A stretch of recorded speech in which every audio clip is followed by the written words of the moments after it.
यहाँ पे as such आए हुए हैं, इनको मैं ऐड करता हूँ। ये मुस्लिम हैं और बहुत ज़्यादा जो है ज्ञान देते रहते हैं इस्लाम पे। बताइए एज सच क्या कहना चाहते हैं?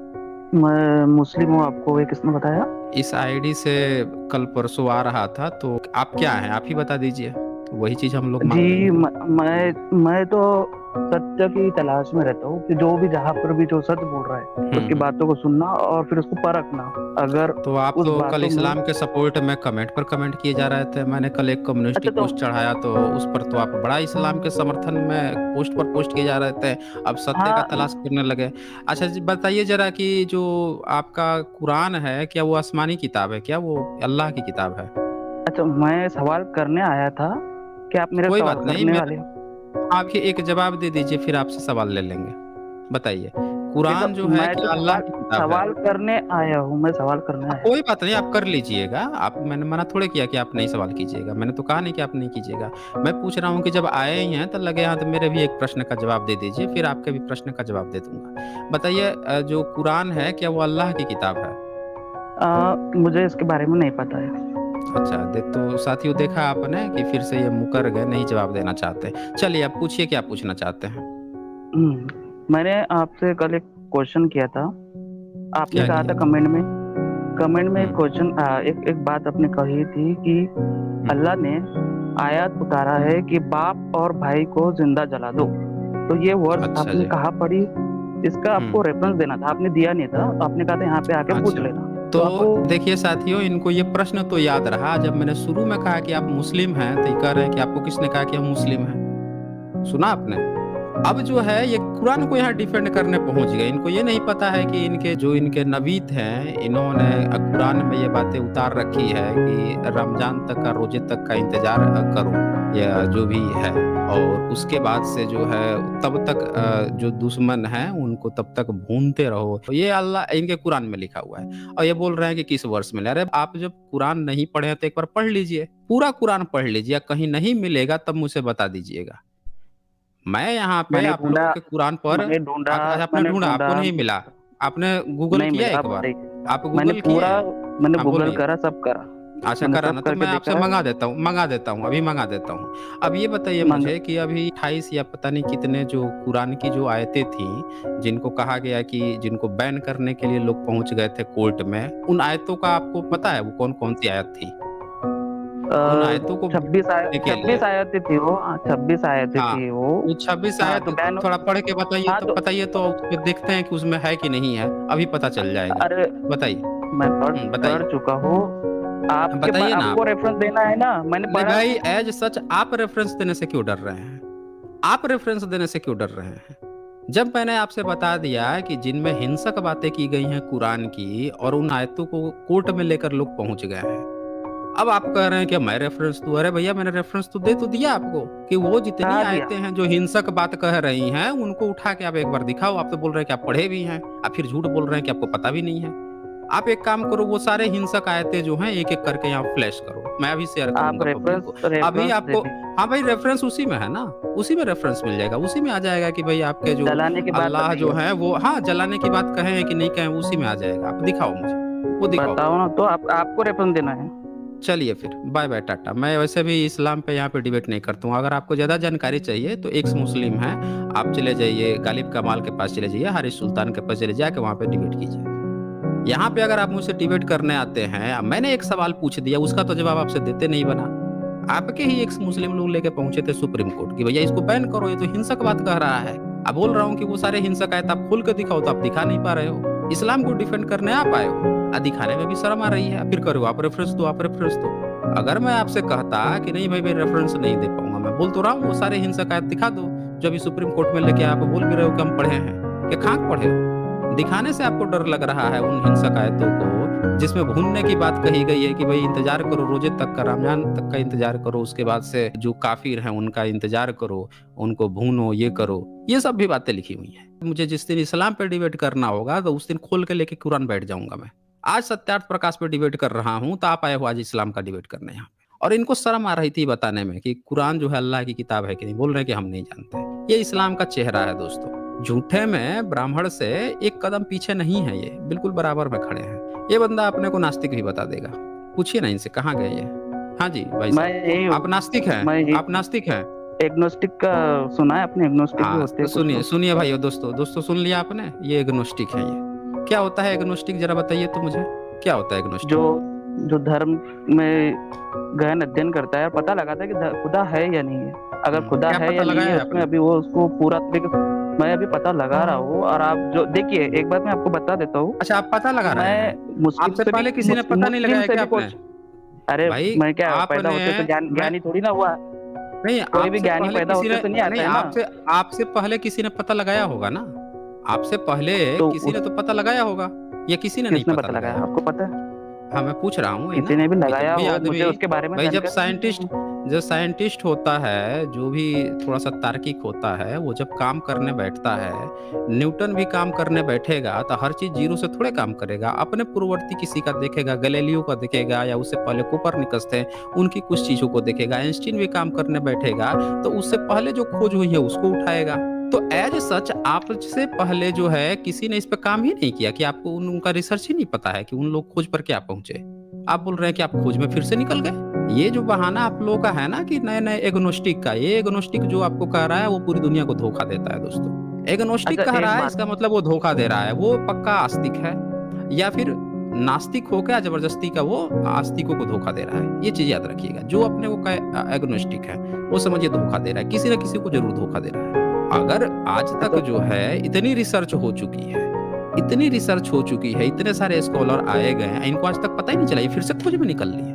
भई आपने किसी का खोज पढ़ा आपने इस बार मामले में, कि कौन लोग किस-किस चीज़ पर पहुँचे थे? बताइए, एज़ सच। जो मेरा मूल सवाल है वो तो आप बता नहीं रहे हो। हाँ, तो मैं मूल ही और सवाल तो बता रहा हूँ, अलग अलग हिंसक आयत सवाल खोल किए लो। जा रहे। हाँ, मूल सवाल मैंने ही तो मैंने एक ही पूछा। सवाल किया है। नहीं, एक ही सवाल मेरे तो मैंने भी किया था आपसे। मैंने भी तो एक ही सवाल किया था आपसे, कि भाई जो हिंसक आयतें हैं उसको खोल के दिखा दो। आप काहे नहीं खोल के दिखाए? इतना आप सर्च करें। ये देखिए ये साथियों, ये सर्च कर रहे हैं ये। ये बंदा जो है कुरान पर सर्च कर रहे हैं, अल्लाह को खोज रहे हैं, और इनसे कहा गया है कि भाई कुरान में जितनी हिंसक आयतें हैं उनको एक बार खोल के दिखा दो, तो इनको यही पता नहीं है, पता नहीं क्या खाक सर्च करके बैठे हैं। अभी मैं इस्लाम पे आज स्ट्रीम कर रहा होता तो आपकी ए टू जेड उठा-उठा के खोल के दिखा देता। क्योंकि मुझे भी किसी चीज़ जब काम करता हूँ ना, जब सर्च करता हूँ तो ए टू जेड उठाता हूँ। आपकी तरह आधा-अधूरा नहीं आ जाता हूँ। पता नहीं आप कौन सा एग्नोस्टिक बने घूम रहे हैं कि आपको कुरान की वही नहीं पता है, कौन सी हिंसक आयत है? कौन सी हिंसक आयत है बताइए तो ज़रा? कौन से लोगों को उठा के लेके लोग पहुँच गए थे अभी सुप्रीम कोर्ट में? कौन-कौन सी आयत को लेके पहुँचे थे? बताइए अच्छा ज़रा पब्लिक सुप्रीम को। कोर्ट। हाँ, हुँ। सुप्रीम कोर्ट पहुंचे थे, आपको पता है? अरे सुप्रीम कोर्ट पहुँचे, कहीं कोर्ट में पहुँचे थे, आप बताइए ना, वो आप इस मुद्दे से क्यों भाग हाँ रहे तो हैं? आप वो चीज़ सुप्रीम बताइए कोर्ट ना। सुप्रीम कोर्ट सुप्रीम कोर्ट में पहुंचे थे तो सुप्रीम कोर्ट ने बैन लगा दिया है क्या वो बातों को? उन्होंने भी तो हकाल दिया ना, भगा देखिए दिया ना इसको उन लोगों कहते हैं को। ना, बात सुना साथियों आपने? इन्होंने जो है मुद्दे को अब खेतों में लेके चले गए। आपको पता है अभी 1985 में 86 में दिल्ली में जो बर्मा बंधुओं ने वो हिंसक आयतों को उठाकर प्रचारित कर दिया था, तो एक केस चला था आपके हिंसक आयतों पर, और सरकार ने, गवर्नमेंट ने उन दोनों को 1 साल तक जब केस चला, 2 साल तक चला, बाइज्जत बरी किया, ये कह के कि हाँ, सही में ये हिंसक आयतें हैं और इनकी कोई गलती नहीं है। अब अभी जो लेके गए थे है उसके बारे में आपके बात एक कर से रहे थे। मुस्लिम, अरे भाई जब अब लेके गए हैं तो लेके गए थे ना। अब वो जो तो है हमेशा ही लेके गए लेकर थे, जाते लेकिन हैं। सरकार तो हमेशा लेके जाते हैं, तो क्यों लेके जाते हैं? आप ये क्यों नहीं बता रहे? आप अच्छा भाग क्यों रहे? परियार जी वो की अच्छा, एक किताब को एक नहीं काम लेकर कीजिए, गए थे क्या कोर्ट को? भागिए मत मुद्दे से। पेरियार जी की किताब, ये देखिए इस्लाम का ये चेहरा है अब दोस्त। ये बंदा जो बन के आया है यहाँ पे, एग्नोस्टिक बन के आ रहा है और हर जगह जो है इस्लाम को डिफेंड कर रहा है। इस्लाम में जो हिंसक आयतें हैं, वो बंदा सारी बात कर लेगा, लेकिन हिंसक आयतों के बारे में नहीं बताएगा कि वो कौन सी जो आयत को लेकर गए थे। अब बताओ, अब नहीं, मुझे कुछ नहीं सुनना, पहले ये बता दो कौन सी आयत लेके गए थे। हम अभी पब्लिक को दिखाएंगे। जो हम भी अभी आयत पब्लिक लेके को गए वो थे, आयत लेकिन दिखाएंगे। हाँ, नहीं लेकिन दिखाओ उन्होंने मुझे, एक ऐसी। नहीं मुझे दिखाओ, नहीं मुझे दिखाओ वो आयत। मैं मैं तो जिस मुद्दे पर मूल बात सवाल करूंगा, पर ही हूँ। तो भाग जाओ, तो भाग जाओ फिर। मेरा मूल सवाल वही है कि जो हिंसक आयतें हैं कुरान की, उसको आप दिखाओ, मैं उस पर बात करूंगा। देखिए मैं साथियों शेयर कर देता हूँ यहाँ पे। ये लोग जो हैं आपको कभी मूल चीज बताएंगे नहीं, मैं ही शेयर करके दिखा देता हूँ। और बार बार इन पर सवाल उठता है, लेकिन भारत जैसा कि आप जानते हैं कि ये रिलीजियस देश है, तो यहाँ पे सरकारें भी जो हैं वो पीछा खींच लेती है कि भाई अगर हम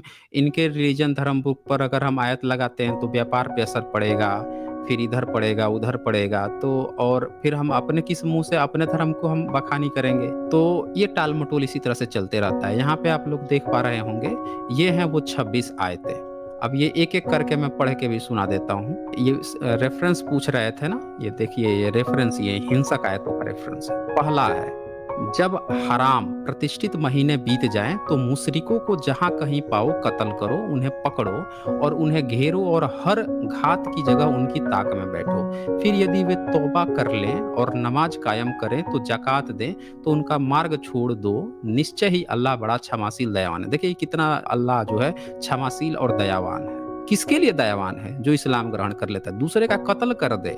इस्लाम में किसी दूसरे का जो कत्ल आप करते हैं, वो उसके लिए अल्लाह जो आपके लिए क्षमाशील है। उसको दूसरे के इंसानी कत्ल से नहीं मतलब है। आप कत्ल कर रहे हैं या कह रहे हैं कि आप इस्लाम के हैं, तो आपके लिए बड़ा क्षमाशील है। अल्लाह बड़ा पक्षपाती है, रेसिस्ट है। इस्लाम के लिए बड़ा वो क्षमाशील है। बाकी दुनिया को जो है वो भी काफ़िर मानता है, कत्ल कर दो, मार दो, ये कर दो। ये कुरान में आयत बाकायदा उतारा है। देखिए इन आयतों को उठा के लेके गए थे। दूसरा सुनिए, हे ईमान लाने वालों, मुशरिक तो बस अपवित्र है, अतः इस वर्ष के पश्चात वे मस्जिद हराम के पास न आए, और यदि तुम्हें निर्धनता का भय हो तो आगे यदि अल्लाह चाहेगा तो मैं तुम्हें अपने अनुग्रह से समृद्ध कर देगा। निश्चय ही अल्लाह सब कुछ जानने वाला अत्यंत तत्वदर्शी है। इतना समृद्ध है, इतना जानने वाला है अल्लाह कि ये मुशरिक जो है वो अपवित्र है। इस वर्ष के पश्चात वे मस्जिद हराम के पास ना आए, किसी मस्जिद हराम के पास उनको नहीं जाना है। समझ रहे हैं ना, ये अल्लाह का हुक्म है ये। और सुनिए तीसरा वर्ष, और जब तुम धरती से यात्रा करो तो इसमें तुम पर कोई गुनाह नहीं कि नमाज को कुछ संक्षिप्त कर दो। यदि तुम्हें इस बात का भय हो कि विधर्मी लोग तुम्हें सताएंगे और कष्ट पहुंचाएंगे, निश्चय ही विधर्मी लोग तुम्हारे खुले शत्रु हैं। तो ये सुन रहे हैं आप, ये शत्रुता की बात कर रहा है। अल्लाह इतना क्षमाशील है कि वो भड़का रहा है इस्लाम को, इस्लामिक लोगों को भड़काता भी है कि तुम लोग जो है, ये लोग दुश्मन है तुम्हारे, जो तुम्हारा विरोध कर देते हैं या आलोचना कर देते हैं, इसीलिए ये लोग इतने ज़्यादा हिंसक होते हैं। ये बंदा एग्नोस्टिक बन के भी इस्लाम का डिफेंड कर रहा था। आप समझ सकते हैं कि ये कोई एग्नोस्टिक नहीं है, यहाँ पे झूठ बंदा बोल रहा था। क्योंकि इसको पता है कि ये रेशनल चैनल है, तो इसको सोच रहा था कि जो रेशनल लोग हैं उनसे भी सहानुभूति ले लें और इस्लाम का भी बचाव कर ले, इस चक्कर में था ये बंदा। जबकि आप देख रहे हैं कुरान में अल्लाह साफ-साफ हुक्म है यहाँ पे कि भाई वो सिर्फ इस्लाम मानने वालों के लिए क्षमाशील है, बाकी दूसरों का कत्ल करो, मारो, कोई फर्क नहीं पड़ता, उनके लिए बड़ा खुश रहेगा। और देखिए वर्स 9 सूरा 123, इसमें क्या कहता है, हे ईमान लाने वालों, उन इनकार करने वालों से लड़ो जो तुम्हारे निकट हैं, और चाहिए कि तुम में सख्ती पाएं और जान रखो कि अल्लाह डर रखने वालों के साथ है। यहाँ आप देख पा रहे हैं कि ये बोल रहा है कि जो तुम्हारे नजदीक हैं, निकट हैं, और जो इनकार करने वाले हैं उनसे लड़ो। लड़ने की बात कर रहा है, मारने काटने की बात कर रहा है। भाई अल्लाह जो है वो मारने काटने की बात कैसे कर सकता है? कोई परमेश्वर जो है वो मारने काटने की बात कैसे कर सकता है? जरा सोचिए। भाई ईश्वर जो है, यहाँ पे ह्यूमनिस्ट जो लोग हैं, वो ह्यूमनिस्ट लोग ये बात कहते हैं कि भाई किसी को फांसी की सजा तक नहीं देनी चाहिए, और यहाँ पे अल्लाह ही लोगों को भड़का रहा है।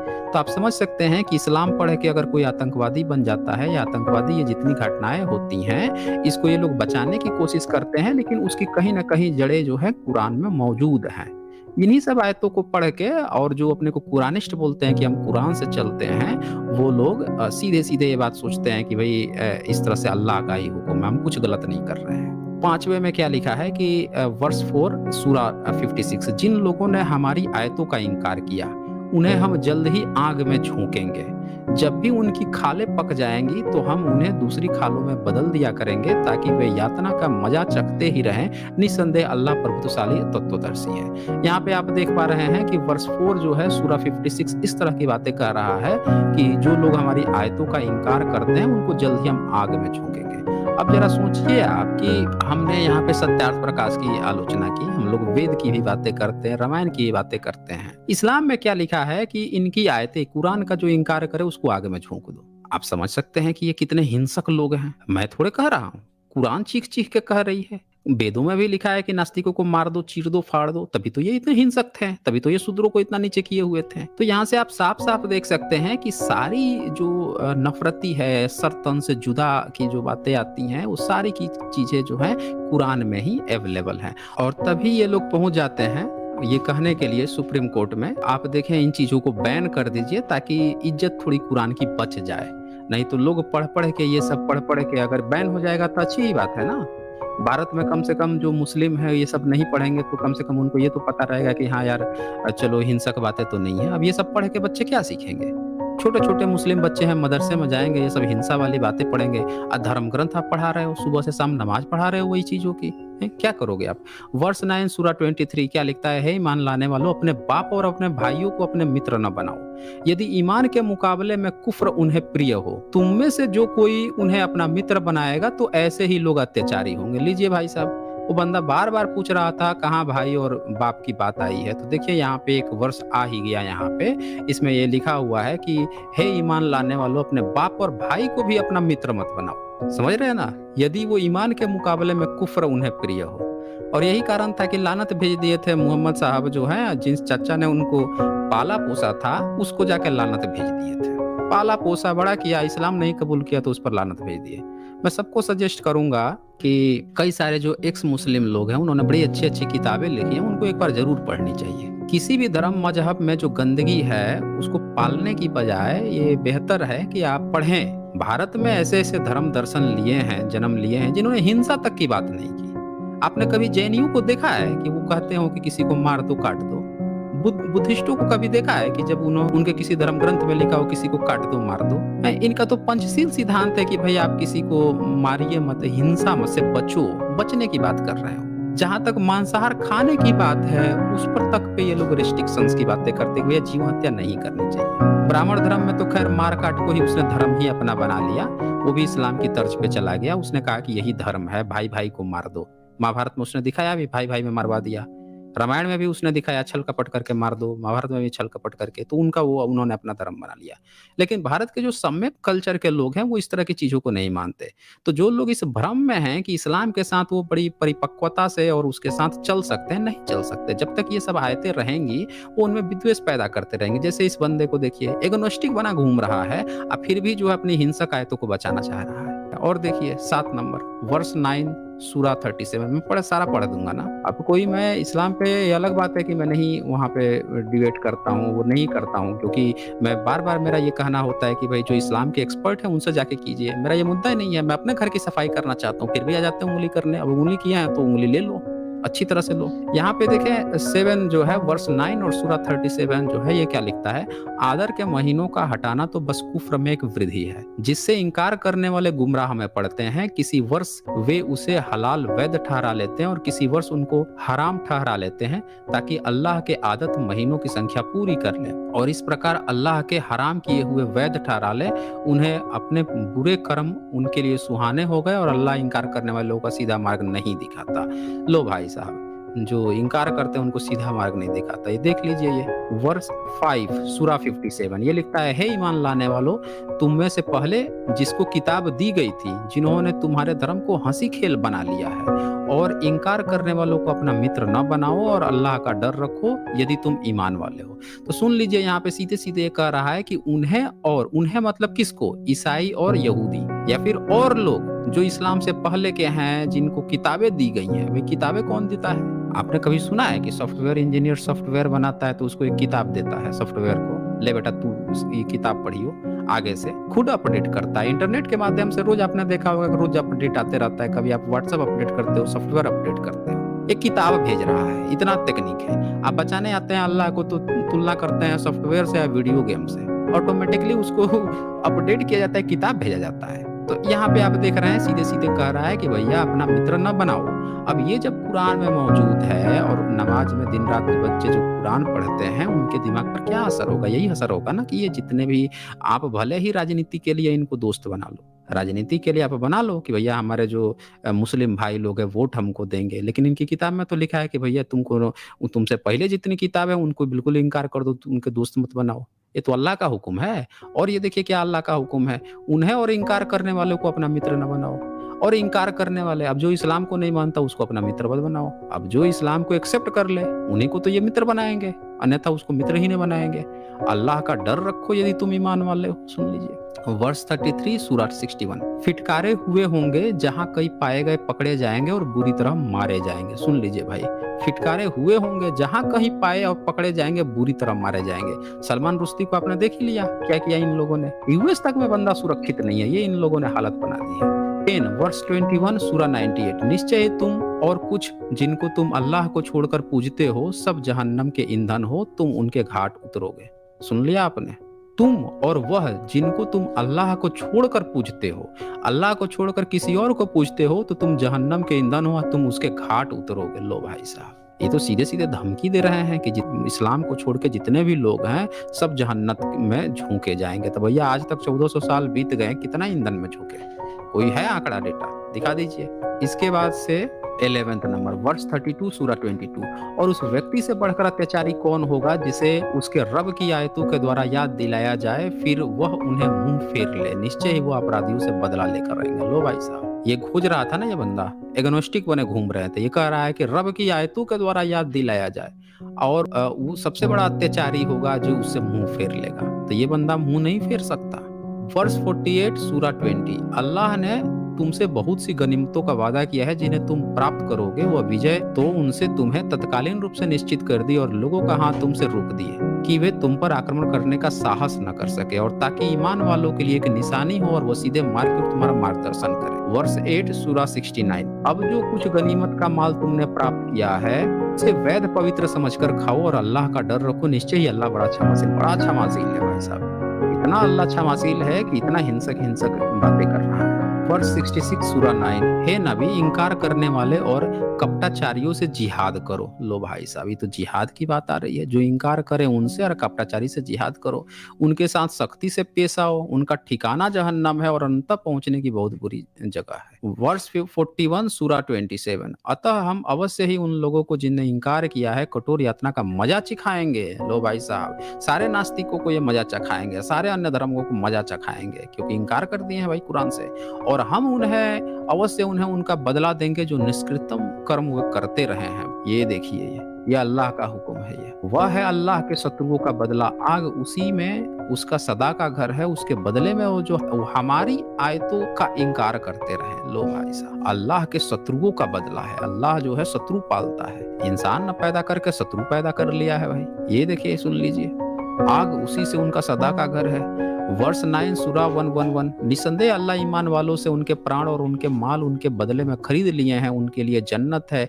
अल्लाह के मार्ग में लड़ते हैं वे मारते भी हैं और मारे भी जाते। यह उनके जिम्मे तौरात, इंजील और कुरान में किया गया एक पक्का वादा है, और अल्लाह से बढ़कर जो है, ये आप यहाँ पे साफ साफ देख सकते हैं क्या लिख रहे हैं कि पक्का वादा, अल्लाह बढ़कर अपने वादे को पूरा करने वाला है, और कौन सकता है वो अपने सौदे पर खुशियां मनाओ जो सौदा तुमने उनसे किया है, और ये सबसे बड़ी सफलता है। 18 नंबर वर्स 9 सूरा 58, और उनमें से कुछ लोग सदकों के विषय में तुम पर चोटें करते हैं, किंतु यदि उन्हें उनमें से दे दिया जाए तो प्रसन्न हो जाएं, और उन्हें उसमें से न दिया जाए तो क्या देखोगे तो वे क्रोधित होने लगते हैं। क्रोधित तो ये खुद होने लगते हैं। 19 नंबर वर्स 8 सूरा 65, हे नबी मोमिनों की जिहाद पर उभारो, कराए मोमिनों को जिहाद पर उभारो। मोमिन कौन होता है? सीधा साधा जो मुस्लिम है, जो कुरान वरान जाके पढ़ लेता है, ये करता है, उसको कहते हैं कि मोमिन है, अपने ईमान रखता है। बोल रहा है उसको जिहाद पर उभारो, उसको जिहाद पर उभारना। अब ये क्या करेंगे ना, जिहाद की परिभाषा आपको बताना शुरू करेंगे। जैसे ब्राह्मण धर्म वाला जो है जब कहता है कि शूद्र पशु ढोल नारी सब ताड़न के अधिकारी, तो ताड़न का अर्थ आपको समझाने लगता है, नहीं वहां पीटने की बात नहीं हो रही है। उसी तरह जिहाद की परिभाषा अपने नहीं एक अलग गढ़ने लगेंगे। है तो भाई भाई नहीं है तो भाई भाई। आपने देखा ही, अभी यहाँ पे आ गए थे पहुंचने, कहाँ लिखा है, कहाँ हिंसक आते हैं, कहाँ भाई उसको मारने की जरूरत है, ये है वो है। और ये सुनिए, हे नबी मोमिनों को जिहाद पर उभारो, यदि तुम्हारे 20 आदमी जमे होंगे तो वे 200 पर प्रभावी होंगे, और यदि उनमें से ऐसे 100 होंगे तो वे इनकार करने वालों में से 1000 पर प्रभावी होंगे, क्योंकि वे नासमझ लोग हैं। 20 नंबर, हे ईमान लाने वालों, तुम यहूदियों और ईसाइयों को अपना मित्र न बनाओ। लो भाई साहब, यहाँ पे अल्लाह जो है, अल्लाह भी डरता है यहूदी और ईसाई से। सुन रहे हैं आप लोग? भाई कौन सा अल्लाह है? ये कौन सा अल्लाह है जो ईसाई और यहूदियों से डर रहा है? अल्लाह पहले से ही डरा हुआ है। ये सुन लीजिए, हे ईमान लाने वालों, तुम यहूदियों और ईसाइयों को अपना मित्र राजदार न बनाओ, वे तुम्हारे विरुद्ध परस्पर एक दूसरे के मित्र हैं। तुम में से जो कोई उनको अपना मित्र बनाएगा वह उन्हीं लोगों से होगा। निसंदेह अल्लाह अत्याचारियों को मार्ग नहीं दिखाता। तो यहाँ देख रहे हैं कि अल्लाह जो है डरपोक भी है, इतना डरा हुआ है कि वो ईसाइयों से और यहूदियों से डर रहा है। क्या ये अल्लाह की किताब हो सकती है? आप सोच सकते हैं क्या कोई परमेश्वर जो शक्तिशाली व्यक्ति होगा वो इंसानों से डर रहा होगा? जिसको बताया जा रहा है कि वो दुनिया बना दिया, ये बना दिया, वो बना दिया, ये कर दिया, वो कर दिया, वो इंसानों से डर रहा है और उन लोगों से, ईसाई और यहूदियों से डर रहा है। साफ-साफ यहाँ पे दिख रहा है, झलक रहा है ये बात कि ये अल्लाह की लिखी हुई किताब ही नहीं है, ये इंसानों की लिखी बात है और यहूदी और ईसाइयों के उलट उनसे जो लड़ रहे थे लोग, उन लोगों के द्वारा लिखी हुई ये किताबें हैं और इसीलिए उनको वो अपना दुश्मन बनाने की बात कर रहे हैं। फिर यहाँ पे आप देख रहे हैं 21 नंबर है, वे किताब वाले जो न अल्लाह पर ईमान रखते हैं, न अंतिम दिन और न अल्लाह और उनके रसूल के हराम ठहराए हुए को हराम ठहराते हैं और न सत्य धर्म का अनुपालन करते हैं, उनसे लड़ो। अब इन्होंने हराम ठहरा दिया ईसाई को और यहूदी को अपनी किताब में, और इनकी जो बात नहीं मानेगा तो अल्लाह उनको अपना जो है वो नहीं दिखाएगा। इनकी देखिए अनुपालन करते हैं, उनसे लड़ो, यहाँ तक कि वे सत्ता से विलग होकर छोटे बनकर जिजिया देने लगे। लो भाई साहब, जिजिया देने की बात कर रहा है ये। अब आप समझ सकते हैं कि जितने बुद्धिस्ट देश हैं, सब लोगों को इन लोगों ने इस्लाम में कैसे कन्वर्ट कर लिया, मारा, कत्ल किया। जब भारत से ब्राह्मणों ने बौद्धों को पूरा खत्म कर लिया और मुस्लिमों ने पूरे जो एशिया के बहुत सारे देश थे वहां से बौद्धों को खत्म कर लिया, ये आप समझ सकते हैं कैसे इन लोगों ने खत्म किया। ऑप्शन ही नहीं बचा उसके पास, ब्राह्मण ने तो ब्राह्मण नहीं बनने दिया, मुसलमानों ने उनको इस्लाम बना दिया, अब कुछ कुछ बना के छोड़ दिया। जैसे अहमदिया मुस्लिम है, आप पाकिस्तान में देख लीजिए, उनको इस्लाम का भी दर्जा छीन लिया इन लोग, बना तो लिए अब उसका इस्लाम का भी दर्जा छीन लिए हैं, और रोहिंग्या पर दिन रात रोते रहते हैं। तो इस तरह की जो बातें हैं ना, भड़काऊ बातें हैं, ये सब ईश्वर की किताबें नहीं है, अल्लाह की कोई किताब नहीं है और कोई स्वस्थ मानसिक व्यक्ति जो है इस तरह की बातें कभी नहीं कर सकता है। अब ये 22 नंबर, और हमने उन लोगों को दृढ़ वचन लिया है जिन्होंने कहा था कि हम नसारा ईसाई हैं, किंतु जो कुछ उन्हें और जिनके द्वारा याद कराया गया था उनका बड़ा भाग भूला बैठे। फिर हमने उनके बीच कियामत के लिए शत्रुता और द्वेष की आग भड़का दी। अल्लाह कह रहा है कि हमने शत्रुता और द्वेष की आग भड़का दी। भाई साहब, ये तो बच्चा लग रहा है। अल्लाह इतना बेचैन है कि ये खुश हो रहा है कि हमने शत्रुता और द्वेष भड़का दी। कहाँ भारत के जो सम्यक दर्शन में कहा जाता है कि भैया द्वेष मत करो, किसी से द्वेष मत मानो, किसी की निंदा मत करो। कबीर जी ने कहा कि निंदक नियरे राखियो, है निंदक नियरे रखने की, और यहाँ पे अल्लाह जो है इतना ज्यादा द्वेषी है, इंसान की तरह भड़के हुए जो होता है ना, जिसको हम कहते हैं बड़ा कम बुद्धि का, अविद्या वाला जो इंसान है, जिसमें जो द्वेष पालता है, बार बार पर दुखी हो जाएगा कि पड़ोस वाला क्या कर रहा है, ये कर रहा है। यहाँ अल्लाह दुखी है, ईसाइयों से दुखी है, यहूदियों से दुखी है, इतना दुखी है कि उनसे कह रहा है कि दोस्ती मत करो, फिर कह रहा है हमने द्वेष भड़का दी, शत्रुता भड़का दी। इतना ये द्वेषी है, ये क्या अल्लाह हो सकता है? बताइए, अल्लाह ऐसी बातें लिखेगा? सीधी सी बात है, अल्लाह की किताब ही नहीं है। और सुनिए ये, और हमने दृढ़ वचन लिया था जिन्होंने कहा था कि नसारा ईसाई हैं, किंतु जो कुछ उन्हें जिसके वक्त याद कराया गया उसका बड़ा भाग भूला बैठे। फिर हमने उनके बीच कियामत तक के लिए शत्रुता और द्वेष की आग भड़का दी और अल्लाह जल्द उन्हें बता देगा जो कुछ वे बनाते रहे थे। 23 नंबर, वर्ष 4 सूरा 89। वे तो चाहते हैं कि जिस प्रकार वे स्वयं अधर्मी हैं उसी प्रकार तुम भी अधर्मी बनकर उन जैसे हो जाओ, जो तुम उनमें से अपने मित्र न बनाओ। देखिए भाई साहब, मित्र न बनाने की बात आई है। इसे साफ साफ पता चलता है कि इस्लाम जो होता है, जो मुस्लिम होता है, वो किसी का साथी नहीं हो सकता है, किसी का भी साथी नहीं हो सकता है। और अगर वो साथी होगा, कुरान में लिखा हुआ है कि वो नहीं हो सकता है, तभी साथी हो सकता है जब वो मुस्लिम बन जाए, उनका कुरान को माने, नहीं तो वो साथी नहीं हो सकता, उसको मार देंगे, काट देंगे, ये कर देंगे। मतलब वो तो चाहते हैं जिस प्रकार स्वयं अधर्मी है तुम उसी तरह अधर्मी बनकर उन जैसे हो जाओ, तो तुम उनमें से अपना मित्र न बनाओ, जब तक ये अल्लाह के मार्ग को घर बार न छोड़े। लो भाई साहब, फिर यदि वे उससे पीठ फेरे तो उन्हें पकड़ो और उन्हें कत्ल करो। जहां कहीं भी उन्हें पाओ तो उनमें से किसी न किसी को अपना मित्र बनाना और न सहायक, उनमें से किसी को ना अपना मित्र बनाना। लो, सुन लिया आपने, ये यहाँ पे तो इसने साफ साफ कह दिया, अपना घर बार छोड़ के मुस्लिम बन जाए तो उनका मित्र बना लो। और फिर यदि वे उनसे पीठ फेरे, फिर वो अगर मुस्लिम बन गए हैं, मुस्लिम बन के फिर इस्लाम को छोड़ दें, तो कह रहा है तो उन्हें पकड़ो और उन्हें कत्ल करो। मतलब आप एक बार इस्लाम में आने का तो रास्ता है, इनकमिंग है, आउटगोइंग नहीं है। तो आप यहाँ से देख रहे हैं वो जो बंदा एग्नोस्टिक बन के आया था वो झूठ बोल रहा था, इसमें तो आउटगोइंग ही नहीं है। अल्लाह तो सीधे सीधे कह रहा है इसमें आउटगोइंग ही नहीं है। उन्हें पकड़ो और उनका कत्ल करो, जहां कहीं भी उन्हें पाओ तो उनमें से किसी न किसी को अपना मित्र न बनाना और न उनको अपना सहायक बनाना, कत्ल कर दो। 24 नंबर वर्ष, उनसे लड़ो, अल्लाह तुम्हारे हाथों से उन्हें यातना देगा और उन्हें अपमानित करेगा। देखो, अल्लाह अपमानित भी करेगा, इंसान बनाया है अपमानित करने के लिए। अल्लाह तो बड़ा दिक्कत वाला है भाई साहब, और उनके मुकाबले में वह तुम्हारी सहायता करेगा और ईमान वाले लोगों को दिलों को दुख मोचन करेगा। भाई बड़ा दुखियारी आत्मा है ये अल्लाह तो। इतना दुखियारा देखा है आपने? इंसान से ही दुख पाल बैठा है। अच्छा 25 नंबर वर्ष 3 सूरा 151, हम शीघ्र ही इंकार करने वालों के दिलों में धाक बिठा देंगे, इसीलिए कि उन्होंने ऐसी चीज़ों को अल्लाह का साक्षी ठहराया है, जिनके साथ उनसे कोई सनद नहीं उतारी, और उनका ठिकाना जहां जहन्नम है, और अत्याचारियों का क्या बुरा ठिकाना है। और फिर वर्ष 2 सूरा 191, इसमें है कि मतलब, और जहां कहीं उन पर काबू पाओ तो कत्ल करो, उन्हें निकालो जहां से उन्होंने तुम्हें निकाला है, इसीलिए कि फितना, उपद्रव कत्ल से भी बढ़कर गंभीर है। लेकिन मस्जिदे हराम काबा के निकट तुम उनसे न लड़ो जब तक कि वे स्वयं तुमसे वहां युद्ध न करें, अतः यदि वे तुमसे युद्ध करें तो उन्हें कत्ल करो, ऐसी इनकारियों का ऐसा ही बदला है। तो आप यहाँ पे देख पा रहे हैं कि इस तरह की हिंसक आयतें जो हैं, ये मात्र 26 ऐसी आयतें थी जो दिखाया मैंने यहाँ पे, इसको लिस्ट प्रस्तुत किया है। लिस्ट करने वाले ये भी लिखा है कि इन 26 आयतों का हिंदी अनुवाद कुरान-इन-हिंदी.com से लिया गया है, और कुरान-इन-हिंदी.com जो है, ये कुरान की एक ऑथेंटिक वेबसाइट है, जहाँ से सभी इस्लाम के लोग भी यहीं से अपना हवाला लेते हैं।